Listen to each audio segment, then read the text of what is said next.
On a 2 mois et demi avant Rosh Hashanah l'année prochaine.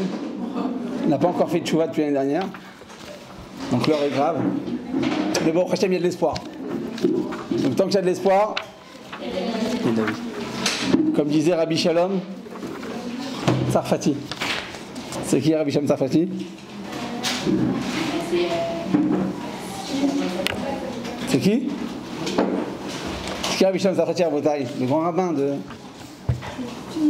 d'Algérie. Charles de Gaulle. Tant qu'il y a de l'espoir, il a dit. Charles de Gaulle, Shalom Tsarfati. Top, ok, je vous l'ai déjà fait cette blague, vous dormez vraiment debout. Hein. Top, on a dit comme ça. Nous étions donc dans le pain. Les lois du pain, il faut finir rapidement. Non, l'heure est grave parce que voilà, on n'a plus beaucoup de cours. Jusqu'à la fin de l'année, on a il va falloir qu'on finisse rapidement. Vous puissiez faire les révisions. En réalité, il y a beaucoup de choses à réviser parce que on a avancé sans faire beaucoup d'examens au milieu de l'année. Donc vous allez avoir une plus de travail, plus de planches sur la planche justement. C'est pour ça qu'on voit, pour finir cette année de Kashrut, on voit les lois du pain de non-juifs. Ce qu'on avait à Rabotai, c'était, on avait expliqué que ce qu'il y a de particulier dans les lois du pat akum, du pain d'un goy, c'est que déjà à l'époque de la Gemara, ce décret ne s'était pas répandu à la majorité du Ham Israël. Et donc, si la majorité du Ham Israël n'était pas en mesure de pouvoir accomplir et tenir ces mitzvot, alors à ce moment-là, le décret est nul et non avenu. Vous vous rappelez comment s'appelle en ivrite ce principe? Kol Gzera She'en Rav Hatzibur Yochel Me'amod Ba et Ina Gzera. Il y en a une qui suit Kol HaKavod. Sur les 25 fiches, Tabach Shem Olad, merci Hachem. Vous êtes tous des Tzadekot. Il y en a une qui suit très bien, très très bien. Continuez comme ça. On va aller très loin. Top. Donc Kol Gzera She'en Rav Hatzibur Yochel Me'amod Ba et Ina Gzera. Tout décret qui n'a pas été applicable parce qu'il n'a pas pu l'appliquer techniquement. C'était pas possible de l'appliquer parce que les gens n'étaient pas à la hauteur, il n'y avait pas les moyens techniques d'accomplir ce genre de décret. Et bien finalement, il est nul et non avenu, c'est-à-dire qu'il est abrogé depuis le départ. Et donc, certains poskim veulent dire que le loi du pain d'un goy rentre dans ce genre de xérote qui n'est donc pas applicable, parce qu'à l'époque, il n'était pas courant de pouvoir trouver des boulangers juifs.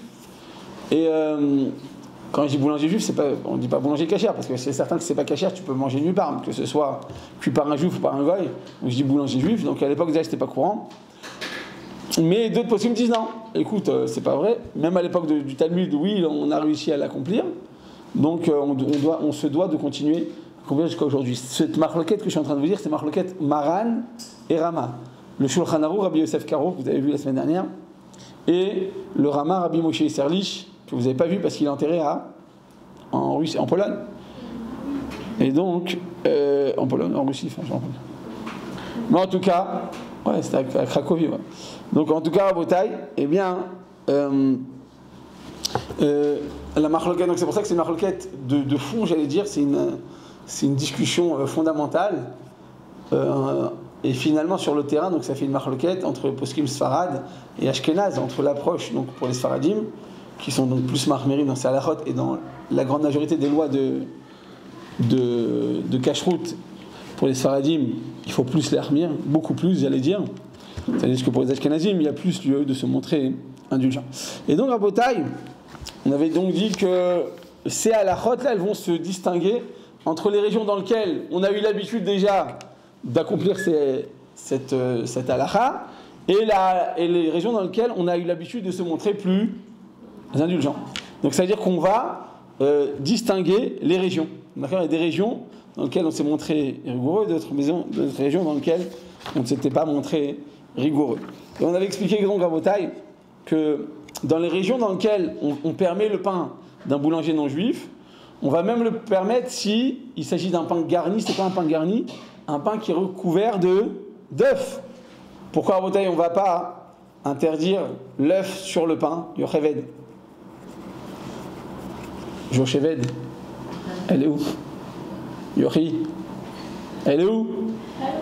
Ah, ça fait plus je dis elle est où, plus je vois sa tête qui descend. Red. Comment vous avez compris ce que je viens de dire ou pas? Alors? Vous êtes d'accord avec moi? C'est quoi la définition d'un pain garni? C'est quoi un pain garni? Avec du combadigène avec de l'œuf. Et donc si c'est avec de l'œuf, qu'est-ce qui se passe? A priori, on aurait dû interdire le pain pour plusieurs raisons, non? Le sang. Le bishul goy. Un œuf cuit par un goy, c'est interdit de le manger. Et donc c'est deux raisons pour lesquelles on aurait dû interdire un œuf. Donc en réalité, même si tu me dis qu'on habite dans une région dans laquelle, je sais pas, on habite à Montpellier. À Montpellier, il y a un boulanger juif ou pas? Il n'y en a pas. On habite à Montpellier, et donc là-bas, on a l'habitude de se montrer indulgent. Mais là-bas, tu n'as pas de pain sans œufs. D'accord?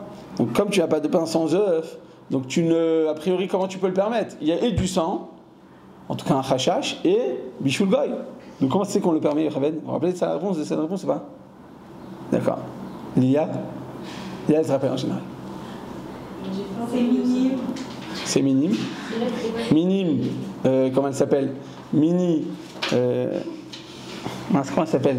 Oh, il y a Disney. Oh, j'en peux. Minnie Mouse. Ah oui, ça. Même mes blagues, je suis lourd dans mes blagues. Même, je me rappelle plus. Bon, bref, c'est Minnie Mouse. Alors, vas-y, donc c'est minime. Et deuxièmement? Et le? Non, pour le pain, vous avez raison. Il y a pas, par rapport au pain, on va permettre la vitesse. C'est pas des Khazak qui a fait mode, bravo, il a fait mode vital. Effectivement, vous avez raison, n'étant pas fécondé, alors la présence de sang n'est pas problématique. Pourtant, je vois du sang. Alors, c'est certain que dès que tu as du sang, tu dois l'enlever. Mais tu l'enlèves qu'à cause de Marie-Taï. Il a fait montrer, il y en a 3 qui suivent. C'est bien, on a commencé 1, 3, bon, à la fin du cours, ce sera la fête au village. Donc effectivement, on va l'interdire qu'à cause de Marie-Taï. Donc si tu ne reconnais pas le sang, on va le permettre. Donc effectivement, quand tu viens que tu badigeonnes ton pain avec de l'œuf, on ne voit pas d'une tache rouge sur le pain. C'est évident qu'on ne le reconnaît pas le sang. Comme il ne provient pas d'une fécondation, donc ce sang n'est interdit qu'à cause de Marie-Taï. Donc si tu ne le reconnais pas, ça reste permis. On avait parlé en détail des gâteaux. Est-ce que les gâteaux... Ça on l'avait déjà fait, non? Les gâteaux. Keren, les gâteaux en Belgique, on les mange ou pas? Pas les frites, les gâteaux. Et pourquoi on dit French fry alors que c'est belge? C'est pas possible, c'est une embrouille, non? Ah, ils prennent tous, ils s'accaparent tout, ouais, c'est ça, effectivement. Alors, vas-y, pourquoi on va permettre des frites? Non, des gâteaux frits. Ouais, ou tout genre de gâteaux d'ailleurs. Est-ce qu'on va le permettre ou on va l'interdire? Ça dépend de quoi, Karen? D'accord, donc si on est dans une région dans laquelle on a l'habitude de consommer du pain d'un goy. En Belgique, il y a beaucoup de boulangers juifs ou pas? Bon, vous habitez en plein Ajaccio. C'est en Belgique, n'est-ce pas? Donc on est en plein Ouganda, et là-bas, vous sortez dans les rues de Belgique et vous ne trouvez pas de pain de goy. On a le droit de manger dans ce cas-là le gâteau ou pas? Pourquoi? Écoutez, je répète la question. Une région dans laquelle on mange du pain de goy. Une région dans laquelle on mange. Est-ce qu'on aurait également le droit de manger du pain, du gâteau de goy? Donc les gâteaux lus de... Vous m'avez dit que ça n'existe plus, Hello de lu. Non, vous m'avez dit que ça s'appelle le petit écolier. On a le droit de manger le petit écolier en Belgique ou pas? Pourquoi?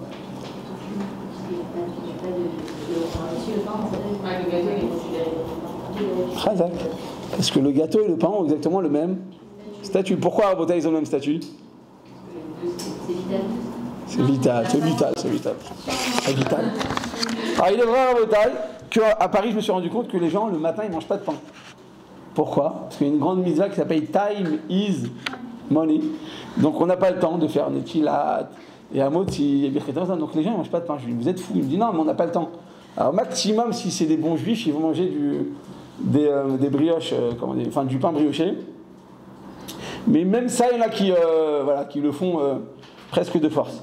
C'est-à-dire que selon la halakha, c'est important de manger le pain le matin. C'est très important. C'est Mechazek et Tagouf, ça nous sauve de 85 maladies.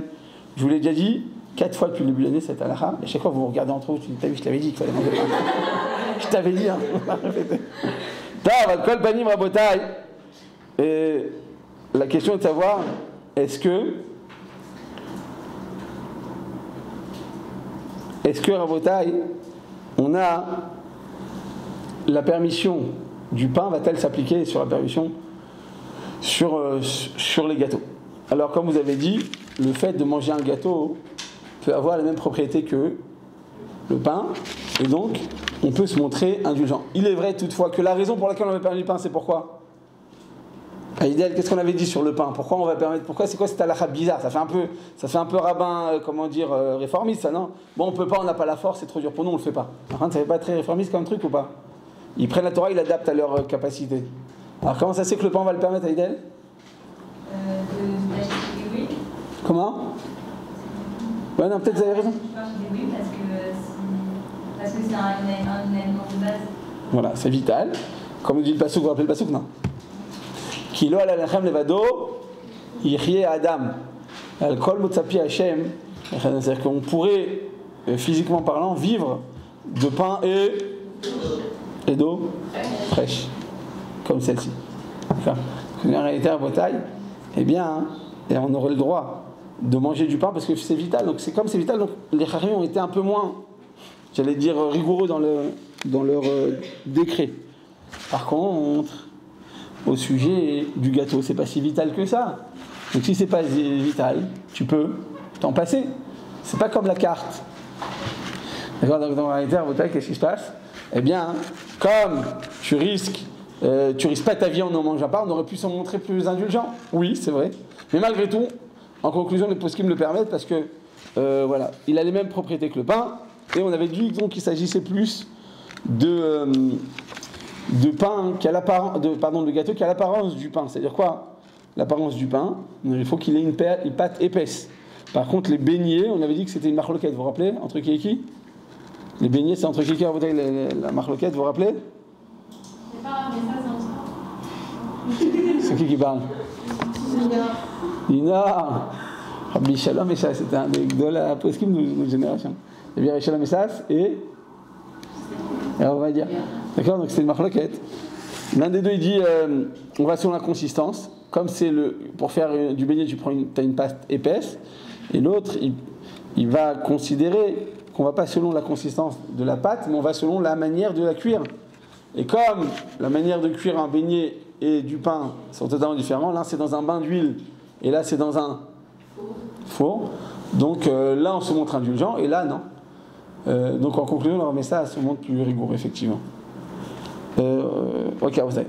Donc maintenant nous allons parler du cas dans lequel, eh bien, dans les régions dans lesquelles on se montre rigoureux. Donc nous, par exemple à Paris, à Lyon, à Marseille, il y a qui d'autre ici? À Aix-les-Bains, ouais, et en Belgique. En Belgique, je ne connais pas bien, mais en tout cas, à Strasbourg, dans toutes ces villes à Bretagne, il y a du pain de juif. Donc, comme il y a du pain de juif, donc on doit se montrer plus rigoureux. Et on n'a pas le droit de permettre le pain d'un goy. Donc si tu habites à, je sais pas, moi tu habites dans le 17e, tu peux pas permettre le pain d'un goy. Ah, pourtant c'est une galère, je dois aller prendre du pain, c'est loin. À Sarcelles, à Bretagne, il faut chercher du pain pas cachère. Parce que c'est ou halal, ou non, c'est pas vrai, c'est magnifique à Sarcelles. Franchement, c'est ça. On voit que vous n'êtes pas de Sarcelles, parce qu'à Sarcelles, il y a l'ambiance. C'est agréable, tout le monde s'aime, c'est très sympathique. Il y a beaucoup de couleurs dans le paysage, c'est vrai, mais c'est agréable. En tout cas, j'ai beaucoup d'avrihim de là-bas. Au collège, c'est les plus sympathiques, c'est de Sarcelles. Ils sont chinines, quoi, ils sont pas. Hein. Bien qu'en général, les Parisiens, ils sont plus lourds que les autres, mais d'Afka, ceux de Sarcelles, c'est pas Paris, quoi. Ouais. Quand on parlait de changer dans un goy, c'est pas forcément que tu as des barrages, mais ils sont toujours. Ah bah c'est Razak Haïdel, c'est bidouk la question, c'est bidouk ce qu'on a l'air tout de suite.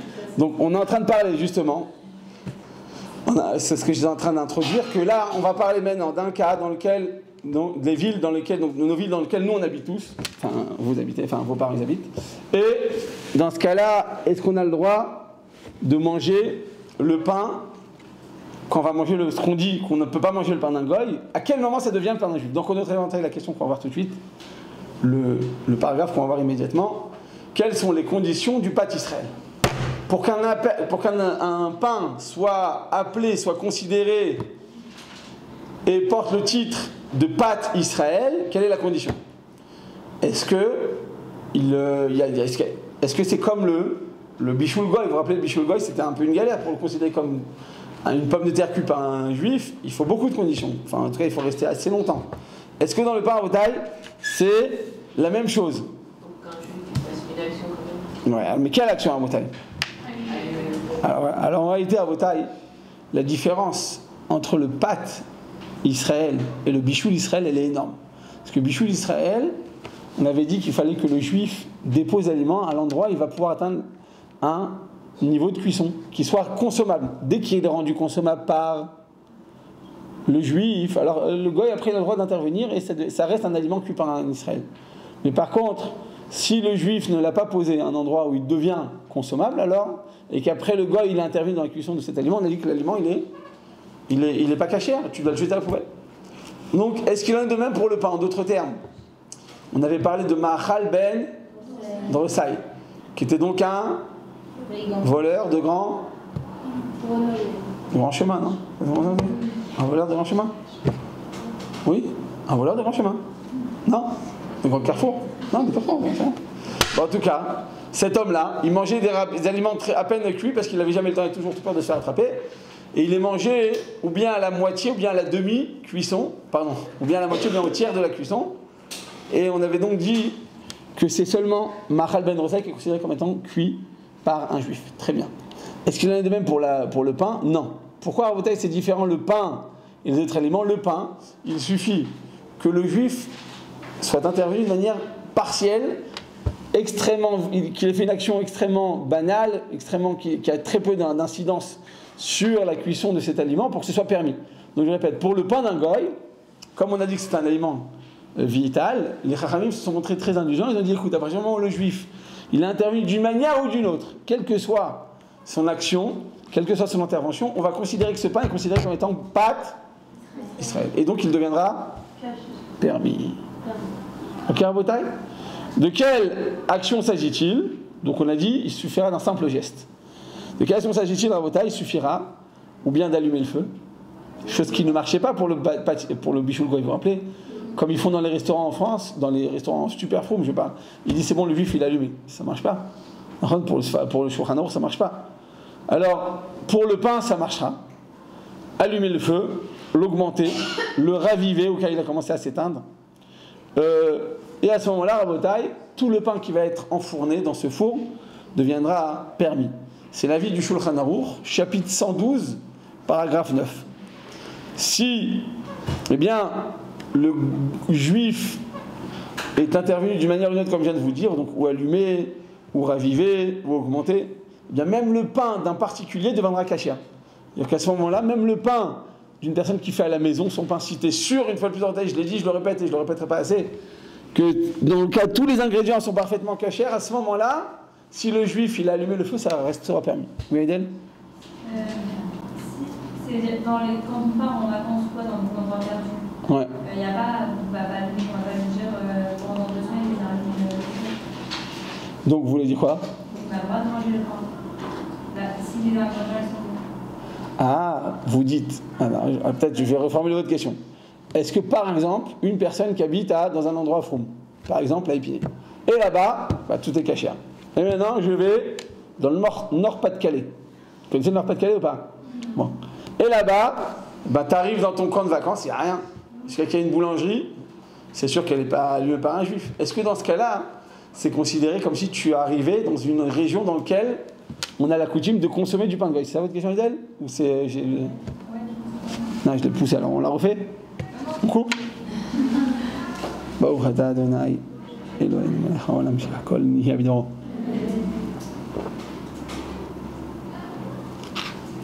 Donc effectivement, Rabotai, est-ce que si je me montre rigoureux pendant l'année, est-ce que pendant les vacances j'ai le droit de me lâcher? En d'autres termes. Ce qui signifie, Rabotai, que si Non, mais c'est pas ça la question. C'est la question, bien sûr qu'on peut pas se lâcher en vacances. Au contraire, il faut être plus vigilant pendant les vacances parce que tout ce que tu as appris pendant un an, tu n'arrives à pas te lâcher. Donc au contraire, sache que pendant les vacances, ça va être plus dur que les vacances d'avant. Il faut être conscient. Mais si tu es consciente, ça va être plus facile à faire face. Le TSRA, plus tu te prépares psychologiquement, plus c'est facile dans ton confrontation. Donc le TSRA ne va pas vous lâcher et c'est un bon signe. C'est-à-dire qu'on est vivant, c'est-à-dire qu'on avance. Donc c'est un très bon signe. Tandis que pour le pain d'un goy, bien mettre la question se pose quand on dit Idel, parce que le pain d'un goy, on dit que ça va selon la région. Donc moi, il est vrai qu'à Paris ou à Épinay, j'étais Mahmira. Mais maintenant, enfin j'étais Mahmira parce que c'était la halakha qui l'exigeait. Mais maintenant que j'arrive dans cette ville dans laquelle il n'y a rien, est-ce que je peux me montrer plus indulgent? En d'autres termes, est-ce que je peux adopter les coutumes indulgentes de la région dans laquelle je vais habiter? Réponse? Non. Ben non, parce que si t'es un bon juif, tu es un bon juif partout. Et si t'es un juif plus cool, ben, tu peux rester cool où que tu sois. En d'autres termes, à Botaï, comme on n'y va pas tout seul dans ces endroits, on va avec un groupe, même si on y va seul, mais je veux dire, on vient avec on vient avec le kit, vous comprenez ce que je veux dire? Quand tu achètes un Playmobil, tu achètes tout seul, c'est pas sympa, il faut qu'il ait un truc, il faut qu'il ait un gadget. C'est la même chose, quand tu vas dans un endroit, tu prends tout le complet veston avec toi. C'est-à-dire que tu portes avec toi eh bien, une partie de tes coutumes et tes us, et tu dois continuer à les perpétuer de manière à pouvoir eh bien, les accomplir. Mais vous en faites pas, on va parler de déplacement. J'ai donné juste une réponse très rapide à Idel, mais on va parler de déplacement. Qu'est-ce qu'on fait en cas de déplacement? Votre question est une bonne question. J'ai donné une réponse sur un pied, mais je vous donne une réponse plus détaillée. Oui, Lélia. Si c'est vital, alors comment on peut survivre pendant les vacances si on a par exemple 2 semaines quelque part où il n'y a pas de trucs cachers? Est-ce que c'est vital dans les vacances, Lélia? Non, mais si le pain c'est vital, alors on est obligé de le manger, enfin, dans la logique des choses. Dans l'idée. On peut se passer, c'est-à-dire si c'est vital. On avait dit que c'est vital, c'était l'idée. Vous savez que le vital, on l'a utilisé aussi à notre avantage. Le gâteau, il n'est pas vital. Pourtant, les régions dans lesquelles on permet le pain, on va aussi permettre les gâteaux. Et pourtant, c'est pas vital. C'est-à-dire que le vital, ça a été la raison du départ. C'est-à-dire que les Rahamim, quand ils se sont installés, assis entre eux pour la doune et pour discuter des aspects de cette interdiction, ils ont donné effectivement cette abjection en disant que voilà, sache que si c'est vital, comme c'est vital, on peut se montrer plus indulgent. Mais c'est pas que c'est pas mortel. C'est très bien quand vous allez en vacances et vous mangez pas de pain. La preuve c'est qu'en France, les gens ne mangent pas de pain. Alors que où je suis, il y a 3 ou 4 boulangers dans la même rue qui sont cachés, enfin allumés par un juif et tout ça. Non, les gens ils mangent pas de pain. C'est pas si vital que ça en fait. Vous comprenez ce que je veux dire? L'idée de départ, c'est de dire c'est vital, donc c'est pour ça qu'on se montre. C'est pour montrer qu'en fait, on vient pas faire des réformes à la Torah en disant bon c'est trop dur pour nous, je le fais pas. Il y a des rabbins comme ça, ils disent bon c'est trop dur, ne le fais pas. Il y a des gens qui disent j'ai entendu de mes oreilles. Et d'un moment t'es un peu fatigué, ne fais pas le jeûne. Je dis pourquoi? Non, c'est des rabbananes, tu peux te montrer. Si c'est une femme qui est malade, une femme enceinte, mais il y a des voilà, on rentre dans les considérations de la halakha. Mais devenir comme ça, bon c'est dur, ne le fais pas, on n'est pas des réformistes. Là, dans cette halakha, j'ai introduit, j'ai dit que comme c'est vital, donc on peut se permettre et se montrer plus indulgent. Mais c'est pas que c'est permis. On est d'accord, c'est pas que ça devient la fête au village. Oui, oui, mais dans le cas d'Agnon, comme ça dépend de chaque région, donc dans le Pas-de-Calais, c'est permis. Il y a fait méthode. La question c'est est-ce qu'on va selon la région, est-ce que c'est l'homme qui prend la mer, c'est la mer qui prend l'homme? Est-ce que c'est l'homme qui porte sur lui les chomrot en s'installant dans une région, ou bien c'est la région qui va lui imposer les chomrot ou les coulottes de l'endroit? Vous comprenez ce que je veux dire? En fait, est-ce que quand on dit la région, est-ce que c'est la région seule, sans personne dedans, ou c'est les hommes qui s'y trouvent? Selon ça, ce serait quoi la nafkamina entre nous deux? Si je vais dans une région dans laquelle il n'y a pas de juifs, il n'y a rien. Un camp de vacances dans les montagnes, il n'y a rien. Les juifs, ils vont voir un hôtel ou un chalet ou je ne sais quoi en leur disant voilà, nous on t'amène une communauté, c'est des juifs et tu nous loues ton chalet. Donc là-bas, il n'y a rien. Donc s'il n'y a rien, qu'est-ce qui se passe? Quand toute la communauté se déplace de Paris pour aller dans ce chalet, ils vont prendre sur eux ils vont se déplacer avec leur chomrot, avec leur coulotte, ils vont prendre leur communauté et leurs us et coutumes et vont les installer là-bas. Et donc c'est pas l'endroit qui fixe, c'est les habitants de la région qui fixent. Vous comprenez la différence? Donc s'il n'y a pas d'habitants, eh ben c'est certain qu'on continue avec nous nos chomrot. C'est clair ou pas? Bon, mais en déplacement, je n'ai pas encore parlé. On va en faire un paragraphe en soi-même. Mais on est en train de parler peut-être des conditions de la permission pour qu'un pain soit appelé pâte Israël. Donc on a dit à partir du moment où le juif il intervient de manière quelconque et extrêmement banale, eh bien, dès qu'il a fait une action quelconque, cet aliment, ce pain sera considéré comme étant pâte Israël. C'est-à-dire que si donc il a allumé, fermé, ravivé le feu, eh bien c'est permis. Donc s'il s'agit d'un feu de bois, des fois il y a des pizzas au feu de bois, alors, il suffit que le juif y remue une braise, il fait comme ça. Ou bien il y jette une brindille. Tu vois, qu'est-ce qu'il a changé avec une brindille? Il n'a pas changé grand-chose, c'est vrai. Mais il a intervenu. 1% de cette cuisson, elle est appelée au nom juif, ça suffit. D'accord? Tu peux aussi prendre un soufflet, quelle que soit l'action que tu fais pour pouvoir raviver le feu, c'est permis. Donc, Rabotai. Enfin, qu'est-ce qui se passe, Rabotai? Si le feu a été allumé par un goy, eh bien, il suffit que le juif, ce soit lui qui introduise le pain. Quand c'est lui qui rentre le pain, dès que c'est permis. Alors, qu'est-ce qui se passe si le feu, pour une pomme de terre, pour bichou le goy, il est allumé par un goy? Eh bien, il suffit que le juif, ce soit lui qui mette la marmite, parce qu'en mettant la marmite, il va rendre cette pomme de terre consommable. Donc, en bataille, va dire que si le pain a été allumé par quoi? Par un goy, à partir du moment où c'est le juif qui a introduit le pain, ça devient permis. Et du coup, ce sera que cette fournée qui sera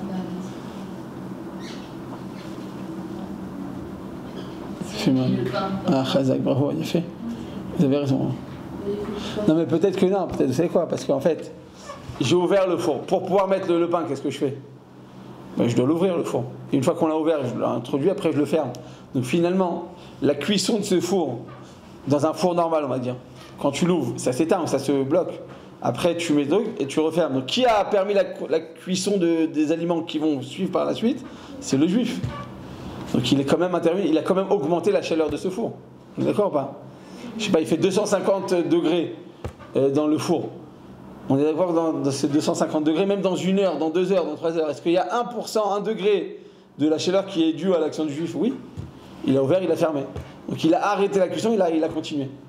Donc, non, même la fournée d'après.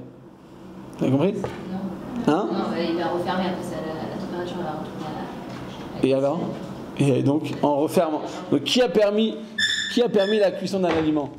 Quand je mets une brindille, regardez, Chérel, je mets une brindille, il y a une brindille, donc il y a un feu de camp ou un feu de bois, dans lequel on fait des pizzas. J'ai mis une brindille.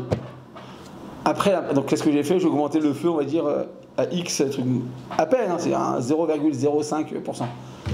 Si on peut le quantifier. Le goy, après, il arrive, le pizzaiolo, tac, il enlève, il rajoute des braises, des trucs. Est-ce que d'accord que ma brindille, elle est brûlée depuis très longtemps? Elle est morte, là, elle est enterrée. Il n'y a plus rien. Mais comme je suis intervenu dans cette cuisson, même s'il n'y a aucune incidence actuellement, ça suffit. Pour que tout ce feu soit appelé au nom du juif. On a dit qu'il faut une action à bouteille qui soit minime, qui soit infime. Vous comprenez? Oui? Donc, si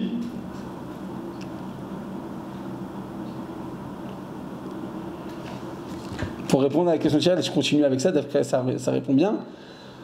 À partir du moment où il reste une braise de l'allumage du juif, une seule braise, eh bien tout le pain qui viendra par la suite sera permis, même si le nouvel allumage est accompli par un goy. Donc je répète, si le juif il a mis une braise, tant qu'il reste, ou il a mis quelques braises, tant qu'il reste encore une braise de l'allumage du juif, même si le nouvel allumage il a été accompli par un goy, donc ça doit être interdit, mais comme il reste encore une seule braise d'un juif, et à plusieurs raisons s'il en reste plusieurs, ça reste tout de même permis. Ce qui signifie à Botaï que même pour un four électrique, si le goy il a, donc moi le juif j'ai allumé le four, et après le goy qu'est-ce qu'il a fait? Il a baissé le feu. Maintenant c'est allumé à une intensité minimale.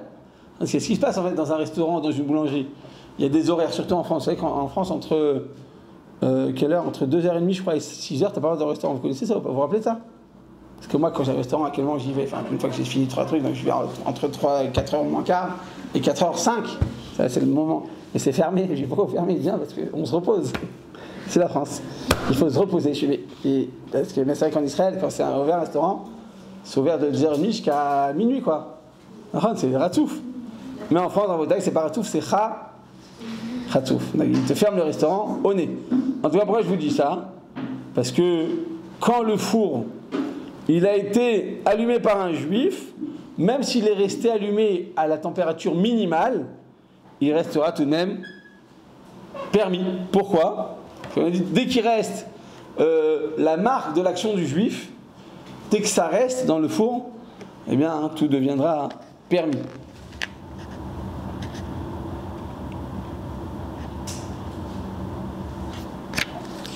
Qu'est-ce qui se passe dans le taille si le juif il a allumé le four électrique et que après cette utilisation du four, on a éteint le four. Maintenant, quand tu éteins un four, qu'est-ce qui se passe dans le taille dans les parois? Il reste quand même certaines chaleurs. Alors, si donc le juif il a allumé le four, on a fait une première fournée, et après le four a été éteint, et que c'est le goy qui a rallumé le four, est-ce que la deuxième fournée elle est permise à ce moment-là ou pas? Si les parois sont encore chaudes, alors comme ça. Alors ce que je vous ai dit c'était vrai pour un four comment dire, avec des flammes, avec des braises. D'accord, tant qu'il reste une braise, c'est bon. Mais là, dans un four électrique, Rabotaï, quand tu tournes le bouton, quand tu le mets à 0, a priori, l'action du juif, on ne la ressent plus. Donc pour le Shulchan Aruch, pour les Sfaradim, à partir du moment où le four électrique a été éteint, même s'il a été rallumé par un goy, même s'il est resté encore un peu chaud, c'est interdit. Pourquoi c'est interdit? Parce que toute la deuxième cuisson, la deuxième fournée, va être permise que grâce à l'action du non-juif. Donc c'est pour ça que ce sera interdit pour les Sfaradim. Vous avez commencé, je répète. Allez-y à visage, je suis avec vous. Il faut aller de fin forte. D'accord? Il faut y aller. Qu'est-ce qui se passe? Que se passe-t-il? Vous avez un four électrique qui a été allumé par un juif, éteint par le juif ou par le goy, ou éteint automatiquement. Même si les parois sont restées un peu chaudes, eh bien, le second pain qui sera cuit par l'allumage du goy sera interdit. Pourquoi ce sera interdit à Rabotaï? Parce que c'est lui qui va permettre la totale cuisson de ce pain. Tandis que pour les Ashkénazes, pour le Rama, tant qu'il reste une petite chaleur, même si minime soit-elle, dans ce four électrique, on pourra le permettre. Pourquoi on pourra le permettre? Parce que, comme on a dit, on va encore reconnaître l'intervention du juif dans ce second pain. Donc même si elle n'est pas flagrante, ça reste tout de même permis. Donc je suis en train de vous dire, Rabotaï, si le juif il est venu, il a augmenté le feu, il a baissé, il a ouvert le four, on est d'accord, c'est des actions minimes. Mais que se passe-t-il, Rabotaï, si j'ai un doute? C'est quoi, Rabotaï, que j'ai un doute? C'est que je ne sais pas si le juif il est vraiment intervenu, j'ai un doute, je ne sais pas comment déterminer le statut de ce pain. Ai-je le droit de le manger? Aurélie, dans ce cas-là, j'ai le droit de le manger, le pain ou pas? Si j'ai un doute, je sais que le juif il est parti là-bas, je ne sais pas à quel moment il a allumé le feu, peut-être ça s'est éteint. Peut-être après c'est le goy qui l'a rallumé. On a dit si ça s'est éteint et que le goy le rallume, c'est interdit. Donc a priori, si j'ai un doute, Aurélie, qu'est-ce que fait? J'ai le droit de le manger ce pain ou pas? Pourquoi pas? Donc en cas de doute, on sape. Tiens. Mais il y a des cas dans lesquels, en cas de doute, on peut le permettre. Vous vous rappelez de quoi s'agit-il? Hein? Malade. Des rabanan. Si c'est en cas de maladie, même sans doute on permet. Si c'est un tour des rabanan, les Chachamim n'ont pas instauré leur interdiction en cas d'interdiction des rabanan. En cas de maladie, même une maladie bénigne. Pour les 5 jeunes, enfin 4 des rabanan et un de Horaïta, pour les 4 jeunes qui sont des rabanan, en cas de maladie même quelconque, bénigne, on ne doit pas jeûner. Parce que c'est sur des rabanan. Les Chachamim n'ont pas instauré leurs interdictions en cas de maladie. Les Chachamim, ils interdisent, mais ils te le permettent dans des cas plus délicats. En cas de maladie, ils n'ont pas interdit, ils n'ont pas imposé l'interdiction en cas de maladie. Par contre, Rabotaï, dans le cas où là le pain, il a été cuit par un juif, mais il est possible que le four s'est éteint. On a dit tout à l'heure, si le four il s'éteint et qu'après le goy a rallumé la deuxième fournée, ce deuxième pain, qu'est-ce qu'il a pour le Shulchan Aruch? Ce deuxième pain, il est interdit. Donc si le juif, il est venu le matin, il a allumé le four, peut-être qu'en attendant, il ne faut pas laisser le four allumé. C'est vrai que dans les usines, dans les restaurants, ils comptent chaque seconde de gaz et d'électricité, vous savez ou pas? Ils ont des sommes astronomiques là. Donc laisser un four toute la journée allumé parce que le rabbin est le matin, allez, c'est bon, tranquille. On ferme le restaurant de 2h d'après jusqu'à 7h du soir, j'éteins mon four, moi je m'en fiche. Ils disent ça. Maintenant, tu ne sais pas si le gars il a éteint son four ou pas. Donc tu as un safek. Qu'est-ce qu'on dit dans ce cas-là? Safek. Donc dans ce cas-là, on va le permettre. Non, si vous le savez pertinemment, c'est interdit. Moi je parle d'un cas dans lequel il y a un doute. Vous lui dites au gars, il lui dit écoute-moi, si tu éteins ce four, je t'enlève la hashgacha. Il va avoir peur. C'est vrai qu'il va perdre 5 euros, je sais pas, ou 10 euros de four ou de gaz pour 4 heures d'allumage à vide. Mais quand tu l'enlèves ta hashgacha, il va perdre des milliers, des dizaines, des centaines de milliers d'euros. Donc il va y réfléchir à 2 fois, vous voyez ce que je veux dire. Donc si on est sûr qu'il a éteint, aussi tout porte à croire que vous avez raison. Là, c'est pas un safek. Là, c'est plausible. Il y a beaucoup plus de probabilités. Oui, Naïm? Si l'action du juif, c'est d'éteindre, genre de rabaisser le feu ou de diminuer le feu, en tout cas, est-ce que c'est considéré quoi? Tant qu'elle est, comment dire, profitable pour l'aliment, c'est bon. Tant que le fait de rabaisser le feu, c'est profitable pour l'aliment, c'est bon aussi. Des fois, tu laisses le four, au début, il faut le mettre à haute chaleur, après, si tu ne le descends pas, il va brûler ton pain ou ton gâteau, ou je ne sais quoi. Le riz, c'est la même chose à Botaï. Le riz, au début, il faut mettre à haute température, tu vois, maximum. Je crois qu'au bout de 7 minutes, ou je ne sais pas combien, tu dois le baisser. Ou pas. Après, tu le couvres. Baisser le feu à ce moment-là, il est profitable pour l'aliment, donc c'est permis.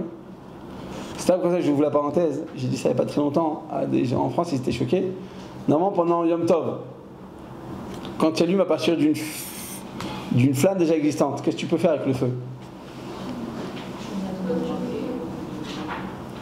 Tu peux le baisser aussi ou pas? À Botaï, on peut le baisser ou pas? C'est quoi? Ah, j'ai déjà dit ça? Quand j'ai dit ça? Non, mais je parle d'un truc d'un goy, ça n'a rien à voir, là, je parle de Yom Tov. Yom Tov à Botaï, attends, non, j'ai peut-être pas dit le Ika, je vous demande pardon. Yom Tov, tu as le droit d'allumer, tu n'as pas le droit d'éteindre. Pourquoi? Parce que Shabbat et Yom Tov, c'est la même chose, ils ont le même din en dehors de toute la préparation à la nourriture. En ben Shabbat li Yom Tov, et là, Ochel nefesh bilvad. Donc entre Shabbat et Yom Tov, on a exactement les mêmes. C'est le même principe en dehors de quoi? En dehors de tout ce qui est considéré comme une préparation à l'alimentation. Ça, c'est pas. Donc tu as le droit de cuire pendant Shabbat. Mais est-ce que tu as le droit d'éteindre? Donc j'ai allumé à partir d'une bougie existante, je me suis fait un café. Maintenant, tu as fini, tu n'as plus besoin. Est-ce que tu peux éteindre le feu ou pas? Non. Ah, pourtant ça coûte cher. Pourtant, je sais pas. Ça va être dangereux. Bon, si c'est dangereux, il ne fallait pas l'allumer ton feu, c'est dangereux. Je parle dans le cas où c'est pas dangereux. Eh bien, à ce moment-là, est-ce que tu as le droit d'éteindre le feu? Tu n'as pas le droit. Parce que cuire un aliment, c'est une préparation, donc c'est permis. Éteindre, c'est interdit. Est-ce que tu as le droit de diminuer le feu à Botaï? Alors, ça va plus loin que ça. Diminuer le feu à Botaï, chaque fois que tu diminues le feu, en fait, tu l'éteins. Tu avais un feu qui était allumé à 100%. Maintenant, tu baisses l'intensité. Il va être allumé à 90%. Donc, tu as éteint 10% du feu. Donc, éteindre un feu à Botaï, c'est interdit. C'est interdit absolument. Il n'y a aucune permission de baisser le feu. D'accord ou pas? Donc, comment vous faites pendant Yom Tov quand tu as allumé du feu? Comment tu fais pour l'éteindre? Tu fais un café, tu mets la marmite remplie à bord et tu attends que ça coule. Moi, quand j'étais enfant, ça coulait jamais. Il fallait toujours que je dise bon, tu veux pas t'éteindre? Je le bougeais. Ça ne tenait pas. Peut-être chez les gens comme moi, vous êtes des gens. Quoi? Comme dans le. Alors peut-être que chez vous, le truc, ça coule vraiment. Mais chez moi, ça s'éteignait. Je me rappelle, ça coulait jamais. Alors dans ce cas-là, eh ben, tu dois mettre de l'eau au maximum. Et quand ça coule, ça s'éteint. D'accord?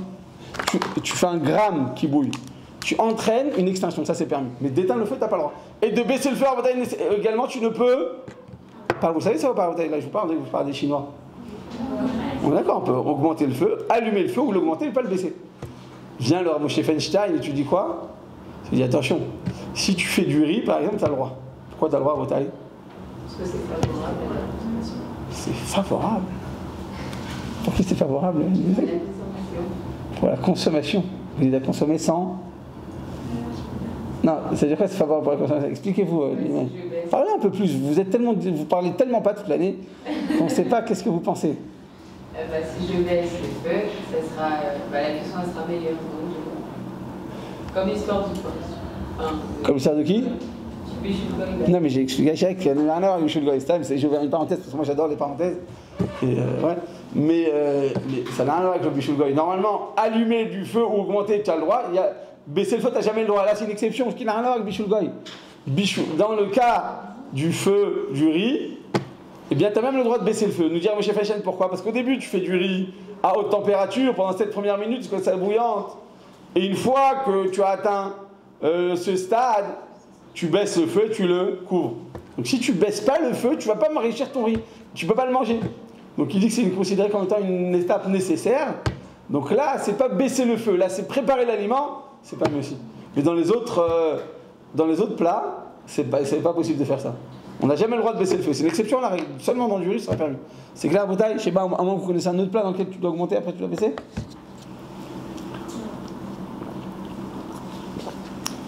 Cove. Ferme la parenthèse. Oui.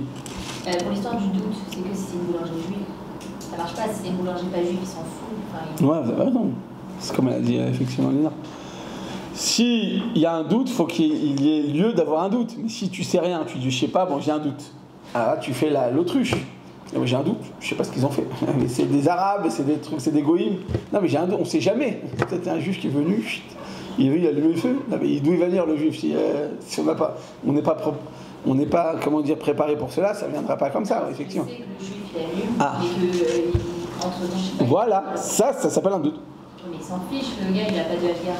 Non mais oui, mais on lui dit écoute, pourquoi un juif, pourquoi un artisan, un boulanger, il accepte que le juif rentre dans son truc? Ça lui saoule, il vient à 5h du matin, avant d'aller à la fila le matin, il allume son four. Pourquoi il accepterait? Parce qu'il a plus d'intérêt. Intérêt, il a des gens, il a des clients, il a des trucs. Là, tu dis écoute, pour moi, si le feu, le rabbin il va le voir. Il dit écoute, si le feu il allume pas un juif, c'est bon. Si maintenant tu touches le feu et tu l'éteins, sache qu'on va pas acheter chez toi. Mais personne ne saura. Ah, vous avez raison. Si le juif il fait qu'il vient de temps à autre, il fait des visites, il rentre dans la cuisine, il monte un peu de présence, on peut considérer ça comme un doute. Mais si vous avez raison, il allume et il part, il revient plus du tout. Ça dépend du cas de figure. Mais ça reste tout de même un doute. Ça fait que des rabbanan les coups là. Mais je répète, faut qu'il y ait lieu de douter. Car si tout porte à croire que non, alors vous avez raison, non. Oui, non. C'est une de Non. De peur que je me réveille avec la fille du goy. De peur que c'est toujours des rabbanan. De peur, c'est une barrière que les chachamim ont instaurée. Pour pas tomber dans le fossé. La direction de la Torah, c'est un fossé, c'est la mort. Et les chachamim, ils ont hissé une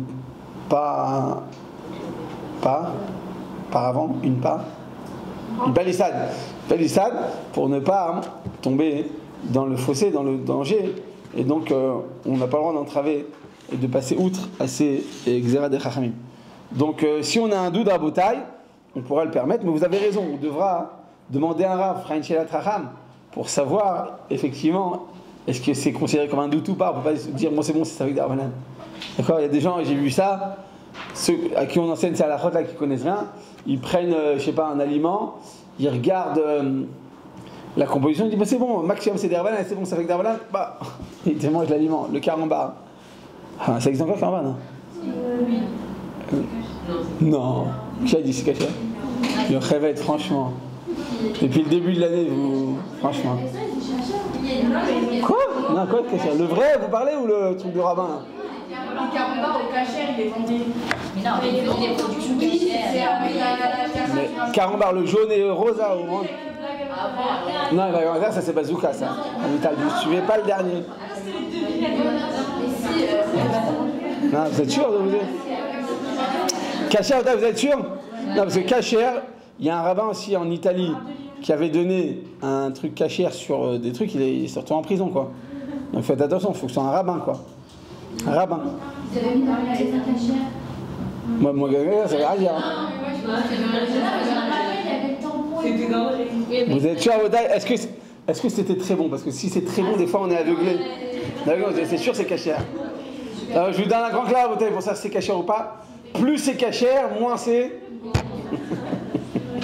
C'est pas beau de dire ça, vous n'avez pas le droit de dire ça. Bon, alcool banni, mais c'est vrai, mais il faut pas le dire quand même. T'as alcool banni en Botaï. Non, c'est pas vrai. Mais en tout cas, en Botaï, je vous disais que.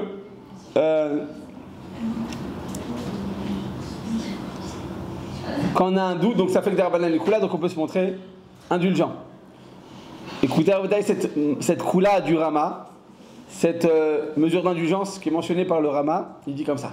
Il dit qu'est-ce qui se passe si le juif a allumé le feu et que le four donc a été éteint et que le deuxième allumage a été effectué par un goy. Il dit le Rama, tant que moins que 24 heures se sont écoulées entre l'extinction du feu et l'allumage du nouveau feu, on pourra le permettre. Donc je répète en Botaï, quelque chose d'extraordinaire, il dit le Rama. Tant que 24 heures ne se sont pas écoulées depuis l'extinction du feu qui a été allumé par un juif, eh bien le nouveau pain sera permis. Pourquoi en Botaï? Même si donc le four a été rallumé par un goy.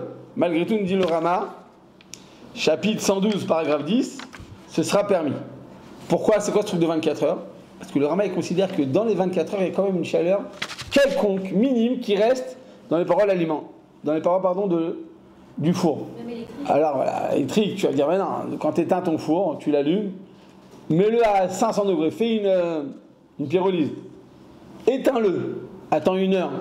C'est quoi, s'il vient de Tunisie, attends 1h30. Tu exagères maximum 2 heures. Au bout de 2 heures, ça y est, il est froid ton four, on a ou pas? Donc a priori, cette permission n'existe pas. Mais le Rama, il écrit quand même. Alors il est vrai qu'à l'époque c'était des fours à braise et ainsi de suite, c'est vrai. Malgré tout, c'est mentionné dans le Rama. Et il te dit donc, tant que moins de 24 heures se sont écoulées entre l'allumage du juif et le rallumage du goy, nous dit le Rama, ce sera permis. Mais attention, il y a une limite à cette permission. Il faudra que cette période n'excède pas 7 jours. C'est-à-dire que c'est cumulable jusqu'à... Je sais combien de fois en Botaï? 7 fois. Après 7 fois, c'est trop. Tu as exagéré là. Tu as poussé mémé dans les... 7 fois d'affilée ou 7 fois d'affilée. C'est-à-dire qu'en une semaine, tu peux utiliser cette version, après une semaine, ça y est. Et c'est trop. Combien tu vas permettre sur l'allumage d'un juif qui a été fait? C'est pas infini. Donc, même le Rama qui le permet ne va le permettre qu'en cas de nécessité. A priori, c'est un juif qui devra allumer le feu chaque jour. Maran, le Shulchan Aruch pour les Sfaradim, interdit le pain même a posteriori. Même Bediavad, il dit non. Le pain, il n'est pas caché. Combien tu vas permettre? Il a allumé le juif, et ça a été éteint. Parce que ça a été éteint, ça y est, il n'y a plus de permission. On avait dit à Botaï que, comme vous avez demandé justement, eh bien effectivement,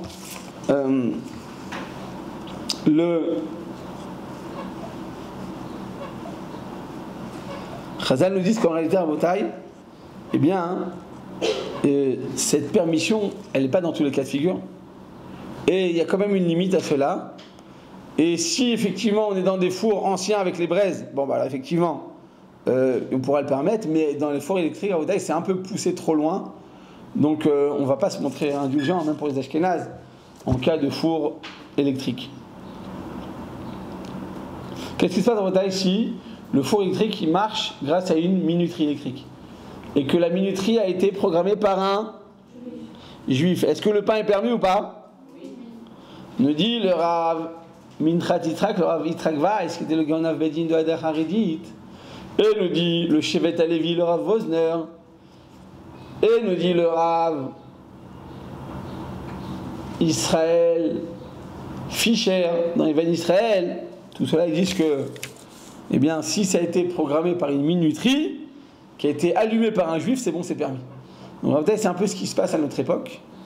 À notre époque, tous les fours, c'est automatique. Parce qu'imagine-toi, à Botaï, à quelle heure ils travaillent les boulangers? Vous connaissez les boulangers ou pas? 5h C'est qu'il y en a, ils arrivent au travail, mais il faut que le four soit déjà chaud. Donc en général, qu'est-ce qu'ils font à notre époque? Ils mettent une minuterie, et comme ça, avant qu'il arrive, le four est déjà chaud, comme ça ils peuvent immédiatement travailler leurs pâtes et leur pain. Et donc, au Hachem, c'est une permission qui nous est utile, parce que c'est ce qui se passe à notre époque. Donc à notre époque, en Bretagne, techniquement, si le juif, c'est lui qui a appuyé sur la minuterie, c'est bon. Le seul problème, vous savez, c'est quoi? C'est que même dans les boulangeries, il y a des heures de creux. Donc là-bas aussi, entre 13h ou 14h et 16h, pas ils ferment, parce que je crois qu'ils restent ouverts quand même, les boulangeries, non? Mais ils ont beaucoup moins de va-et-vient. Et donc, il s'avère qu'il va s'éteindre le four. Si la minuterie, elle a été allumée par un juif, mais après ça a été éteint, ça y est. Maintenant, il y a des minuteries électroniques, pas électriques, ça sont électroniques. Et là, dans les minuteries électroniques, tu peux écrire le moment où ça s'allume, où ça s'éteint, où il y a une pause, où ça reprend, et les jours aussi. Vous savez, même les jours, on peut les programmer dans les trucs électriques. Dimanche, lundi, mardi. Quand c'est électronique, c'est bon. Donc effectivement, en Bretagne, si on a une minuterie, eh bien, on est sauvé du problème, et on va pouvoir le permettre si ça a été programmé par un juif. Qu'est-ce qui se passe en Bretagne? Bediavad, si un pain n'a pas du tout été cuit par un juif et qu'on est dans une région dans laquelle eh bien, on n'a pas l'habitude de consommer le pain d'un goy. Donc on est dans nos régions à nous, dans lesquelles vous habitez toutes. D'accord? Bediavad, a posteriori, est-ce que j'ai le droit de manger ce pain ou pas? D'après vous, à Bretagne? Bediavad. Un pain fait par un goy où il n'y a eu aucune action du juif? Ouais. Bah non. Vous êtes dur. Depuis le début là, je vous l'ai dit, vous êtes dur. Là, il n'y a pas quelqu'un qui en a eu plus positif qu'il y en a. C'était rabbinat et Bediavad, c'est permis. Bediavad, c'est permis? Vous êtes pris pour une rabbin, quoi? C'est quoi, c'est permis chez moi? Non, vous avez tous les claviers, tac, tac, tac, c'est tout. Top. Qui dit mieux à Odaï? Qui dit mieux? Si on a le droit, s'il n'y a pas autre chose. S'il n'y a pas autre chose, il a fait mal à Odaï, c'est la fête au village. Je vais à la plage et il n'y a pas de truc, mais ça va, j'ai laissé ma truc. Non, mais comme on a pris sur nous, alors. Comme on a pris sur nous, donc c'est la fête au village. On va selon les prises de tête. Ouais. On a pris sur nous. Donc effectivement, en Bretagne, qui dit mieux? Ça fait 4 réponses qui se sont plantées, il n'y en a pas une qui est sauvée. Bretagne, une bonne réponse. Pour les malades. Pour les malades, fais malade. Moi, je sais qui va me donner la bonne réponse. C'est une fille qui est assise à côté d'un mur, qui est très discrète. Ah, franchement, c'est pas Moline d'ailleurs, fait ça. Je visais personne. Il y a un seul mur, il y a un seul coin, mais je visais personne. Chirel, dans ce cas-là, c'est permis le pain ou pas? Hein? Comment? Parlez au micro, attendez, parlez au micro, comment? Parlez dans le stylo. C'est permis, c'est interdit, Chirel? Quoi? Je répète, Bediavad, a posteriori, si un goy, il a cuit du pain de A à Z, de 0 à 100%, il a tout cuit, il a tout fait tout seul, est-ce que Bediavad, a posteriori, je peux permettre ce pain? Ou bien comme la pomme de terre du goy, je dois la jeter? Pourquoi on a le droit? Qui dit ça? Aïzel, d'accord, mais Chirel, elle dit quoi? Elle dit quoi? Pareil. Bon, ah là, c'est pas possible. Attendez. C'est pas possible. Je sais qu'il y a un Arel. Ça dépend où on habite. Hein, ça dépend où on habite. Et donc, si on habite dans une région dans laquelle on ne mange pas d'un pain de greuil. Bediavad a posteriori. Hein? Quoi? J'entends pas Arel. Donc c'est permis, c'est interdit. Chazak, a fait mal. Elle a bien la bonne réponse dans le bail. La première sur 7, effectivement. C'est interdit à Bretagne, Bediavad. Depuis quand on permet Bediavad si on fait quelque chose? Sinon c'est la fête au village. C'est vrai que je suis fatigué, puis j'ai pas maintenant, et puis ça va, et puis c'est les vacances. On sent à Bretagne l'odeur du monoeil qui passe par la fenêtre et qui commence à vous tintiller le nez. Bretagne, on est en vacances, on peut pas se cacher. Ça c'est interdit quoi qu'il arrive. Si le pain, il a cuit de A à Z, à 100% de cuisson par le goy, ça reste interdit. Si toutefois, en Bretagne, ça ce serait la permission, si il n'a pas atteint sa cuisson totale, il a atteint 95% de la cuisson, et que le juif, il est intervenu, il a ouvert le four, il l'a fermé, il a augmenté le feu, il a baissé, il a fait ce que vous voulez, il a soufflé sur le feu, il a fait n'importe quoi, là on va le permettre, Bediavad, on va le permettre Bediavad, on va rattraper le coup. Mais si il a cuit de A à Z, on le jette, on ne peut pas le manger. Si tu habites dans une ville, tu habites à Paris, depuis quand tu vas permettre le pain d'un goy? Tu le jettes. Ok, si on habite dans une... Bah, si on habite dans une ville, dans les Bichlal, tu n'as pas besoin de l'armir là-bas. Tu peux le permettre dans ces villes-là. Si on habite dans une ville dans laquelle il n'y a pas de pain de juif, on a le droit de permettre le pain d'un goy. Mais si on habite dans une ville dans laquelle, je vous dis, dans vos villes à vous, dans nos villes à nous, dans lesquelles on peut trouver une boulangerie juive, eh bien à ce moment-là, même Bedi Avad, l'interdiction elle subsiste tout de même. Bedi Avad ne va pas permettre quoi que ce soit. Ok, Rabotai, est-ce que vous voulez que je vous finisse avec une halakha super choquante? Il faut qu'on la fasse. Ah mince. Il faut vraiment qu'on le finisse mardi, il faut qu'on finisse la halakha, Rabotai. Il faut qu'on finisse la halakha parce qu'il faut que vous ayez le temps de réviser. C'est tous les mifranim, c'est-à-dire le 20. C'est quoi les mifranim 23, non? Tout comme ça? Non, cette semaine. Mifranim, c'est les révisions cette semaine. Oh, je ne crois pas. Ne dites pas ça à la patronne, elle va me virer, je vous en supplie. Mardi, on fait le dernier cours. Commencez bien dans les Chazarot. Vous savez que je passe sur les cahiers par contre. Ça, je vous l'ai dit depuis le début de l'année. Je passe sur les cahiers. Mais comme vous étiez extraordinaire cette année, donc les filles qui ont un bon cahier, je leur ajoute des points. Et les filles qui n'ont pas un bon cahier, je leur mets des claques. Non, je leur baisse pas des points beaucoup, d'accord? Je vais être assez indulgent. Je vais être indulgent. Pour les cahiers, mais pour le Mifran, il faut connaître tout le Chomer. Donc Rabotai, commencez dès aujourd'hui les Chazarot. Mardi, on finit à la halachot. Et vendredi, on fait le Mifran. Donc on le fera cette semaine. Donc Rabotai, vous avez une semaine pour l'Arzor sur tous les chot Kashrut, c'est pas beaucoup, mais bon, je pense que vous connaissez bien. On a beaucoup parlé cette année, et beaucoup de conversations très, très intéressantes. Shina qui a une halakha choquante, Rabotai, je vais être en retard, mais Ria, je ne vais pas pouvoir répondre, mais je vous répondrai en mardi. Gardez vos questions. Une halakha choquante, vous êtes prêts, Rabotai, ou pas? Voilà comment la Torah elle est bonne et elle est compréhensible. Tu es dans un repas et tu es invité chez quelqu'un. Toi tu te montes, tu te comportes avec indulgence. D'accord? Tu es dans une ville dans laquelle il n'y a pas de truc. Pas de Bichoul Goy. Et pas de Bichoul Israël, pardon. Et tu invites quelqu'un chez toi à la maison qui est Mahmir. D'accord? Vous avez compris l'histoire? Je répète. Moi, je suis indulgent. Parce que j'habite dans une ville dans laquelle on se montre plus indulgent. Et j'invite quelqu'un à la maison qui est Mahmir, qui ne mange pas le pain d'un goy. Est-ce que le goy... Oh mince, bon, je la referai mardi. Est-ce que le personne qui est Mahmir, elle a le droit de se montrer indulgente dans ce cas-là? Oui, parce que se fait on se fait en fonction de quoi, à Rabotai? Non, elle est sommaire sur la personne. Et donc donc